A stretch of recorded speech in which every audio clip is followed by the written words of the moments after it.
आज इस वीडियो में हम लोग बात करेंगे खेड़ा सत्याग्रह के विषय में। खेड़ा जो कि गुजरात राज्य में है और यहाँ के किसानों पर भी ब्रिटिश सरकार द्वारा अत्याचार किया जा रहा था। जैसे कि गांधी जी ने चंपारण के किसानों की समस्या को सुलझाई, वैसे ही गांधी जी ने खेड़ा के किसानों का भी नेतृत्व किया था। देखिए, चंपारण में जब थे ना महात्मा गांधी, उसी समय खेड़ा का मामला जो है उनके समक्ष आता है कि खेड़ा में जो है इस तरह की समस्या है। खेड़ा सत्याग्रह कहां पर है ये ध्यान रखना, गुजरात में। खेड़ा गुजरात में, चंपारण बिहार में। ऐसा पूछा जाता है, स्टेट पूछ लेता है कि खेड़ा कहां पर है, चंपारण कहां पर है। सबसे पहला चंपारण, दूसरे नंबर में अहमदाबाद का मिल, उसके बाद फिर खेड़ा। खेड़ा सत्याग्रह। तो यहां पर समस्या क्या थी ये हम लोग देख लेते हैं। तो देखिएगा क्या होता है, जो खेड़ा जो क्षेत्र है वहां पर ये 1918 में हुआ था। कब हुआ था? 1918 में हुआ था खेड़ा। तो क्या होता है कि जो इस वर्ष खेड़ा में उसके आसपास के क्षेत्रों में बारिश नहीं होती है। बारिश नहीं होती है तो एक तरह से अकाल की स्थिति उत्पन्न हो जाती है। जो खेत है वहां पर फसल नहीं होती है, होती भी है तो बहुत कम, नाम मात्र की होती है। मतलब कि किसानों का जो फसल है वो पूरी तरह से बर्बाद हो जाता है। लेकिन इसके बावजूद भी वहां की जो सरकार होती है वो किसानों से लगान वसूल करना जारी रखती है। मतलब कि लगान माफ नहीं करती। भाई, किसानों का फसल होगा तभी तो वो लोग लगान देंगे ना।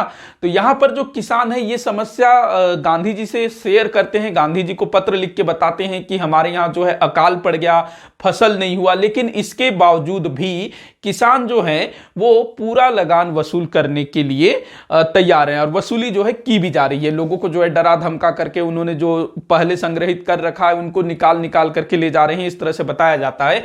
अब देखिएगा जो राजस्व संहिता है, राजस्व संहिता के हिसाब से ऐसी परिस्थितियों के विषय में क्या कहा गया है उसको आप जान लीजिए। राजस्व संहिता के हिसाब से यदि किसी वर्ष फसल का उत्पादन कुल उत्पाद के 1/3 से भी कम होता है तो लगान माफ किया जाना चाहिए। ये कौन बोल रहा है? राजस्व संहिता। मतलब कि मान लो कोई खेत है, यहां से जितना उत्पादन होना है, जो वास्तविक इसकी उत्पादन क्षमता है कागजों में, अगर किसी वर्ष उसके 1/3 से भी कम उत्पादन होता है तो उस खेत में लगान माफ किया जाना चाहिए। ये किसके हिसाब से?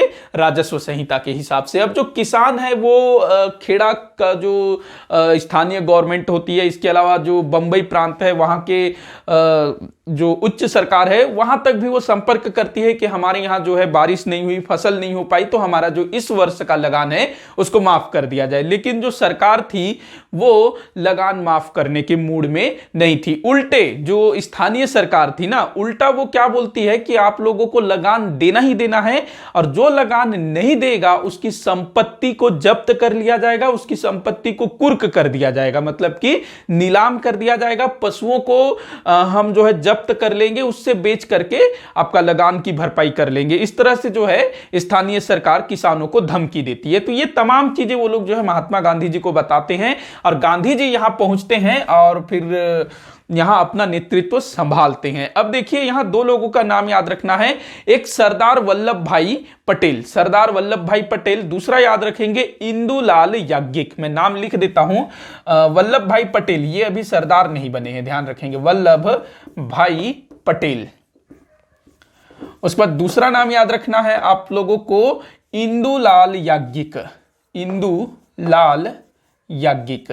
तो ये दो लोकल थे जो वहां पर महात्मा गांधी जी का साथ देते हैं। इनके अलावा और भी काफी सारे लोग महात्मा गांधी जी से जुड़ते हैं। भाई, गुजरात गांधी जी का तो घर है ना, तो वहां काफी सारे लोग थे। तो वल्लभ भाई पटेल और इंदुलाल याज्ञिक, ये मुख्य नाम आप लोगों को याद रखना है। अब गांधी जी जो हैं लोगों को समझाते हैं अपना तरीका कि भाई आप लोगों ने मुझे बुलाया है, मैं आप लोगों का नेतृत्व करूंगा, लेकिन आप मेरी बातों को मानिए। देखो, गांधी जी जहां भी जाते यही बोलते थे कि मेरे तरीके को अगर आप लोग अपनाते हो, पूरी तरह से श्रद्धा के साथ करने को तैयार हो, तभी मैं आपका नेतृत्व करूंगा। तो वो पूरा समझाते हैं कि आपको किस तरह से सत्याग्रह करना है। आपको हिंसा बिल्कुल भी नहीं करनी है, अहिंसात्मक तरीके से आपको काम करना है। आपको जो है जेल भी जाना पड़ सकता है, आपको मार भी खाना पड़ सकता है। गांधी जी जेल भी जा चुके थे, ध्यान रखना इन सब चीजों के लिए। तो ये सारा कुछ वो बताते हैं। आपको कष्ट होगा, थोड़ा सा देरी भी होगा। इसके अलावा वो बोलते हैं कि कोई भी किसान कुछ भी हो अंग्रेजों को लगान नहीं देगा, कुछ भी हो आप अंग्रेजों को लगान नहीं दोगे। तो सत्याग्रह जो है चल शुरू हो जाता है। गांधी जी जो है इन सब के साथ जो खेड़ा है उसके गांव गांव में जाते हैं, लोगों से मिलते हैं, लोगों को समझाते हैं और लोगों को प्रेरित करते हैं कि कुछ भी हो आप लगान मत दो। अब दूसरी तरफ जो अंग्रेज सरकार है वो भी जो है अपना दमन चक्र शुरू कर देती है और बलपूर्वक लगान वसूल करना शुरू कर देती है। वो जो है किसानों के पास जाती है, जो लगान देने से मना करता है उसको मारा जाता है, पीटा जाता है। ठीक है भाई तुम लगान मत दो, तुम्हारा बैल उठा के ले जा रहा हूं, तुम्हारा गाय उठा के ले जा रहा हूं, तुम्हारा भैंस बकरी बैलगाड़ी उठा के ले जा रहा हूं। तो ऐसे जानवरों को उठा करके ले जाते थे। इसके अलावा कई सारे लोगों की संपत्ति जब्त कर ली गई, उनको कुर्क किया गया, नीलाम किया गया। मतलब कि कैसे भी करके अंग्रेज जो है अपना वसूली करना चाहते थे। लेकिन दूसरी तरफ गांधी जी का जो सत्याग्रह है वो भी जारी था, लोग उनके साथ जुड़ते चले जा रहे थे, काफी सारे लोग जुड़ रहे थे। तो इस चीज को देखते हुए मतलब कि भाई अंग्रेज जो है इतना दमन कर रही है, इसके बावजूद भी सत्याग्रह थम नहीं रहा है, उल्टा गांधी जी के समर्थकों की संख्या निरंतर बढ़ रही है। तो ये चीज देख करके वहां की जो गवर्नमेंट है उसको झुकना पड़ता है और वो जो है लगान माफ करने के लिए तैयार हो जाती है। तो इस वर्ष का जो लगान है ना उसको माफ कर दिया जाता है पूरी तरह से, मतलब कोई लगान नहीं देना है। तो यहां पर भी गांधी जी ने जो सत्याग्रह किया वो पूर्णतः सफल रहा। इसके अलावा जितने भी लोगों की गाय बैल उठा के ले गए थे वो सब वापस कर दिए जाते हैं, जिनकी संपत्ति जब्त की गई थी वो भी वापस कर दी जाती है, जिनको जेल वगैरह में डाला गया था वो सबको भी बाहर किया जाता है। इसके अलावा अगले जो आगामी जो वर्ष हैं उसमें भू राजस्व को कम करने का भी वायदा किया जाता है। तो गांधी जी को भारत में ये तीसरी सफलता थी, मतलब गांधी जी के सत्याग्रह को। तो ये क्रम भी आप लोगों को याद रखना है। सबसे पहले चंपारण्य, उसके बाद अहमदाबाद मिल मजदूर आंदोलन, उसके बाद फिर खेड़ा सत्याग्रह। तो ये एक तरह से महात्मा गांधी जी का ना भारत में एक ट्रेलर था। देखो जो चंपारण की जो समस्या थी वो चंपारण और उसके आसपास के क्षेत्र के कुछ लोगों की समस्या थी। वहीं अगर हम खेड़ा की बात करें तो ये खेड़ा और उसके आसपास के क्षेत्र की समस्या थी। अहमदाबाद के जो मिल मजदूरों की समस्या थी वो केवल मजदूरों की समस्या थी, पूरे देश की समस्या ये नहीं थी। लेकिन जो गांधी जी का जो तरीका था, शुरुआत में जब गांधी जी आते हैं ना और भारतीय राष्ट्रीय कांग्रेस के मंच से अपना ये सब कुछ शेयर करते हैं भारत के नेताओं के साथ, तो काफी सारे लोग मतलब बोलते हैं भाई क्या होगा इस चीज से, क्या होगा, इस टाइप से बोलते हैं। उदारवादी तरीके को भी ये पसंद नहीं करते थे और ज्यादा उग्र तरीके को भी ये पसंद नहीं करते थे। इनका जो तरीका था थोड़ा बीच का तरीका था। शुरुआत में ये क्या करते थे, हाथ जोड़ते थे, मतलब कि सरकार को रिपोर्ट करते थे। ये कोई भी काम करते थे ना गांधी जी, पहले सरकार को बताते थे कि भाई हम जो है ये सब काम कर रहे हैं, देख लो आप अपना पुलिस का व्यवस्था कर लो, बाद में बोलोगे, इस टाइप से। गांधी जी शुरू में क्या करते थे, आवेदन लिख के देते थे। जैसे कि सविनय अवज्ञा आंदोलन के टाइम पर इनका 11 सूत्रीय मांग हम लोग पढ़ेंगे।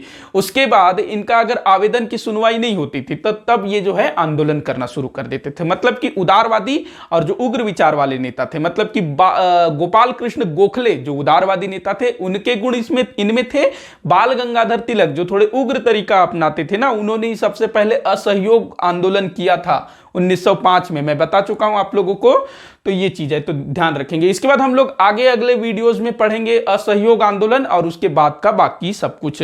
तो वीडियो यहीं पर समाप्त होता है। जितना हो सके इसको आप शेयर करिएगा, लाइक करिएगा, चैनल को सब्सक्राइब करिएगा। वीडियो को आखिर तक देखने के लिए बहुत बहुत धन्यवाद।